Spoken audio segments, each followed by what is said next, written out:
Hello everyone, इस question में discuss करते हैं। क्वेश्चन में कह रहा है among NiCO whole four NiCl4 2 negative CONH3 whole four Cl2 Cl। और ये ना स्ट्रक्चर गलत लिखा है, Na2COF6 3 प्लस लिखा है, इसे आप ठीक करके लिख लेना स्ट्रक्चर को Na3CO F6 ये लिख लेना, ये स्ट्रक्चर गलत लिखा था। और Na2O2 CSO2 मुझे क्या टोटल नंबर ऑफ पैरामेटिक कंपाउंड बताना है, इनमें से कितने हैं। देखो भाई, पैरामेटिक का मतलब क्या होता है, पहले तो ये क्लियर होना चाहिए। जिसके पास अनपेड इलेक्ट्रॉन है वो पैरामेटिक होता है, जिसका अनपेड इलेक्ट्रॉन नहीं है वो पैरामेटिक नहीं होता। तो हम एक एक स्ट्रक्चर को देखते जाएंगे, हम पता लगाते रहेंगे कि कौन सा पैरामेटिक है कौन सा नहीं है। सबसे पहले बात करते हैं हमारे पहला स्ट्रक्चर जो कि है NiCO होल फोर। यही है मेरा पहला स्ट्रक्चर। सबसे पहले तो मेटल की ऑक्सीजन स्टेट निकालो, कितनी आएगी, जीरो आएगी। तो मतलब Na की जब जीरो ऑक्सीजन स्टेट में क्या होता है, मेरे पास होता है 3D8 4s2। मैं वैलेंशियल की बात कर रहा हूँ। तो यहाँ पे 3D8 4s2 जब होता है तो होता है क्या, यहाँ पे ये कन्वर्टेड D10 सिस्टम बन जाता है। मतलब दो इलेक्ट्रॉन जो ऐसे बैठे हैं ना, वो पूरे के पूरे डी में आते हैं, तो क्या बनता है, कन्वर्टेड D10 सिस्टम बनता है। अब खुद सोचो, डी के पास 10 इलेक्ट्रॉन होते हैं, 10 के 10 इलेक्ट्रॉन आ गए, क्या उसमें कोई पेड इलेक्ट्रॉन बचेगा, क्या उसमें कोई पेड इलेक्ट्रॉन बनेगा। अगर मैं बनाऊँ, चलो डी बना भी देता हूँ मैं, डी आपको समझ में आएगा बनाने पे ऐसे कि 1 2 3 4 5 6 7 8 9 10। क्या कोई इसमें अनपेड इलेक्ट्रॉन है, नहीं। तो मतलब ये तो पैरामैग्नेटिक नहीं होगा, कैसा होगा, डायामैग्नेटिक होगा। कैसा होगा मेरा, डायामैग्नेटिक होगा। तो ये तो मेरा आंसर नहीं होगा, तो मैं इसे काटा मार देता हूँ, पैरामैग्नेटिक NaCO होल फोर तो नहीं है। सेकंड की बात करता हूँ। सेकंड कह रहा है NiCl4 2 नेगेटिव। पहले यहाँ पे ऑक्सीजन स्टेट निकालो, क्या आएगी, x-4 बराबर -2, एक्स वैल्यू कितने आएगी, प्लस का 2, मतलब Na+2 में है। जब Na+2 में होगा, मैंने Na की ग्राउंड स्टेट निकाली 3D8 4s2, जब +2 में होगा तो क्या होगा, एस से इलेक्ट्रॉन निकल जाएंगे, 3D8 बचेगा। क्या बचेगा, 3D8। अगर मैं 3D8 बनने की कोशिश करूँ तो कुछ इस तरीके से देखो, 1 2 3 4 5 6 7 8, कुछ इस तरीके के इलेक्ट्रॉन निकल के आएंगे मेरे पास। ठीक है।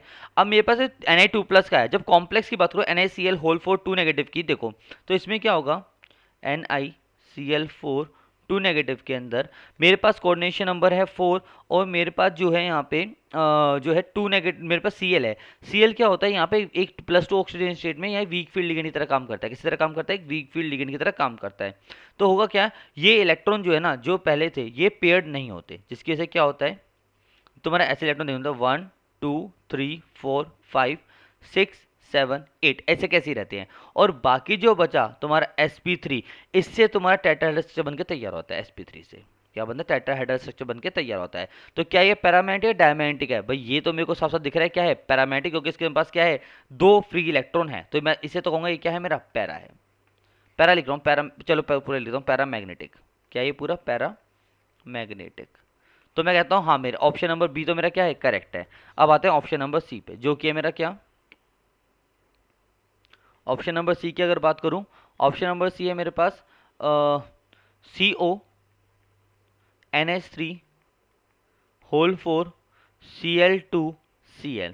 पहले इसकी ऑक्सीजन स्टेट की बात करते हैं। देखो ऑक्सीजन स्टेट निकालो तो क्या होगा, x क्लोरीन की होती है -1, तो x-2 बराबर Cl, जब -1 निकला होगा, जिसपे -1 आया होगा तो इसमें +1 आया होगा, इज इक्वल टू +1। तो x वैल्यू क्या होगा मेरे पास, +3। तो कोबाल्ट की अगर वैलेंस शेल की बात करूँ तो तुम्हारे पास होती है 3D7 4s2। अगर इसमें 3 इलेक्ट्रॉन निकल गए तो बचा क्या मेरे पास, 3D6 4s2। ठीक है। तो मतलब sorry 3D6 only, not 4s2, क्योंकि 3 इलेक्ट्रॉन निकल गए, दो तो इससे निकले और एक साथ से डी से निकला, तो 3D6 बचा मेरे पास। तो अगर मैं कॉम्प्लेक्स बनाऊं तो देखो क्या होता है, अगर 3D6 आपको पता है कैसे दिख रहा होगा, 6 इलेक्ट्रॉन है, कुछ इस तरीके नजर आएंगे, 1 2 3 4 5 और 6। अब मैं अगर कॉम्प्लेक्स की बात करूं, कॉम्प्लेक्स है मेरे पास CONH3 होल फोर Cl2। यहाँ पे क्या, ये +4 लिख रहा हूँ, Cl को हटा दिया मैंने, +4 लिख दिया।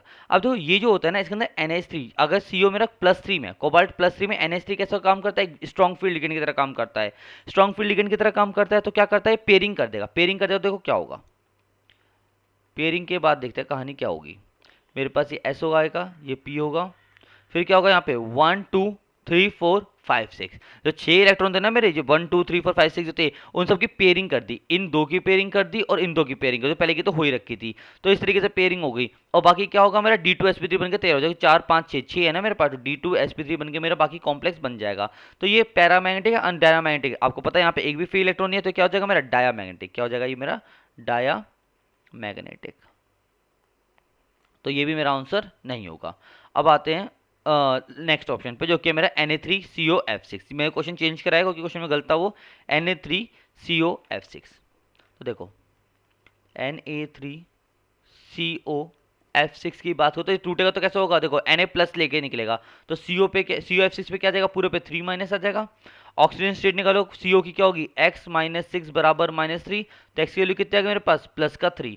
तो मतलब +3 मतलब CO+3 होगा मेरे पास। CO+3 में होगा तो देखो पहले CO की लिखते हैं, और इलेक्ट्रॉनिक कॉन्फ़िगरेशन वैलेंस शेल की क्या होती है, 3d7 4s2। तो कितना बचा मेरे पास, 3d6 बचा। कितना बचा, 3d6। मतलब कि कैसे, सेम पहले वैसे एग्जांपल है, बस थोड़ा सा चेंज है यहाँ पे। क्या चेंज है समझ जाओगे अभी। 1 2 3 4 5 6। अब क्या है मेरे पास कॉम्प्लेक्स है CO F6 3 नेगेटिव। देखो क्या होता है, कोऑर्डिनेशन नंबर 6 में जब कोबाल्ट +3 में प्रेजेंट है ना, तो फ्लोरीन वीक फील्ड लिगेंड होता है। वीक फील्ड लिगेंड का मतलब क्या होता है कि वो इलेक्ट्रॉन को पेयर नहीं करेगा। जैसे पहले केस में NH3 स्ट्रॉन्ग फील्ड लिगेंड था, वो क्या कर रहा था, इलेक्ट्रॉन को पेयर कर रहा था। लेकिन यहाँ पे वो चीज़ नहीं होगी, मतलब 1 2 3 4 5 6 इलेक्ट्रॉन जैसे पड़े थे ना, वैसे के वैसे ही पड़े रहेंगे। और बाकी मेरा जो कॉम्प्लेक्स बनेगा वो किसकी हेल्प से बनेगा, sp3d2 की हेल्प से बन जाएगा। किसके से बनेगा, sp3d2 की हेल्प से बन जाएगा। और देखो यहाँ पे पेयर इलेक्ट्रॉन है नहीं, यहाँ पे सॉरी यहाँ पे अनपेयर इलेक्ट्रॉन है, हाँ पे बिल्कुल है, 4 में अनपेयर इलेक्ट्रॉन देख सकता हूँ। तो क्या होगा, डाया या पैरा, ये होगा पैरा मैग्नेटिक। क्या होगा ये, पैरा मैग्नेटिक। उसके बाद अगले एग्जांपल की बात है, तो मेरे पास सो फार दो तो मुझे पता लगा कि हाँ यार दो तो मेरे पास पैरामैग्नेटिक है टिल नाउ। अब है मेरे पास Na2O2 और CSO2। देखो भाई Na2O2 Na2O2 और है मेरे पास CSO2 इन्हें मैं नेक्स्ट पेज पे करता हूँ चलो, ताकि समझ में आसानी होगी। Na2O2 और यहाँ पे CSO2। क्या है मैं इसे O2 नेगेटिव ले सकता हूँ, और क्या इसे मैं O2 नेगेटिव ले सकता हूँ, बिल्कुल ले सकता हूँ इस तरीके से भी। अब देखो मेरे को इनमें बताना है कि ये पैरामैग्नेटिक और डायमैग्नेटिक। अब मैं इसमें ये कंसेप्ट नहीं लगा था जो मैं पहले लगा था। अब मुझे इनका MOT molecular orbital theory diagram देखना पड़ेगा, तो मैं तो उससे बता सकता हूँ MOT की हेल्प से। देखो MOT बनाते हैं। सबसे पहले 1s ऑर्बिटल होगी एक, यहाँ पे 1s ऑर्बिटल होगी। ये दोनों आपस में एक एंटी बॉन्डिंग मोलिकुलर ऑर्बिटल बनाई होगी, और एक तुम्हारी क्या होगी, बॉन्डिंग मोलिकुलर ऑर्बिटल बनाई होगी। फिर क्या होगा तुम्हारा 2s होगा।